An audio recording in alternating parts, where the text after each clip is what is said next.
اسلامي نظام د ساتلو په خاطر باندې هم په شریکه د دې نظام حفاظت کوو. دا د نظام به یوازې علما او طالبانو ته به نه پرېږدئ، یوازې وزیرانو، ولسیبانو، ولسوالانو، دلګۍ مشرانو، مجاهدینو ته به نه پاتې کېږي، بلکې په دغه کې که تاسې فارغ علماء کرام اوس چې فارغېږئ،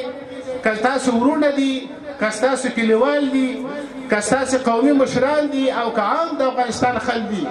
د دې نظام نه به داسې دفاع کوو لکه د خپل ځان نه چې دفاع کوو. هیڅ چا ته به اجازه نه ورکوو چې د نظام په خلاف یا په مسجد کې یا په غره کې یا په دره کې حرکت وکوي. او همداسې دا موږ په دې مطمئن یو چې نن هره دسیسه د اسلامي نظام په خلاف باندې چې په افغانستان کې شنډېږي، وجه دا ده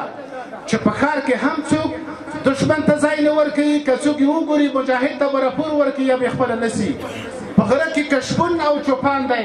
هم د دغه اسلامي نظام محافظ دی، په غره کې هم دشمن ځای نه لري چې هغه په غره او په درو په ځنګلو کې اوسېږي. ځکه هلته موږ په خرمو کې کوچیان، مالدار خل لرو، د غرو خل لرو. هغه ځوانان کله د دې اجازه ورکوي چې د اسلامي نظام په خلاف څوک حرکت وکړي.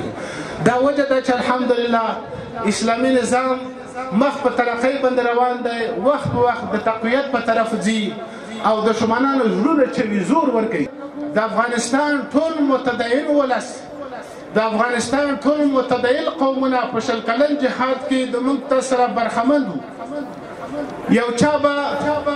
استشهادي عملیات کړي وي، یو چا به راکټ ټوپک پوګه کړی وي، په اول خط کې به جنګېدلی وي. خو بله خواته دغه فدایي مجاهد چې د خوست ښار ته د فدایي عملیات لپاره ځان رسوي یا په کابل کې په دشمن باندې حمله کوي چې د خوست د ښار اوسېدونکو ورسره همکار نه وي، هدف څنګه ترلاسه کوي، شپه چېرته تېروي، دښمن ته څنګه ځان رسوي. نو که زموږ تاسې یو خواته مجاهدینو استشهادي عملیات کول، ګزارونه کول،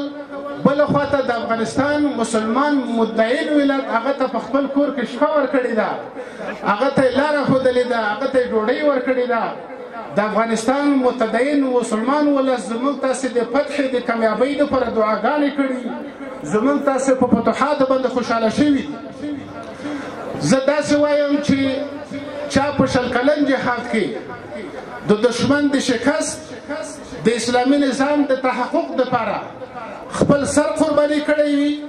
په اول صف کې جنګېدلی وي، دا د اول صف خل دي، لوړ مقام لري، دا هم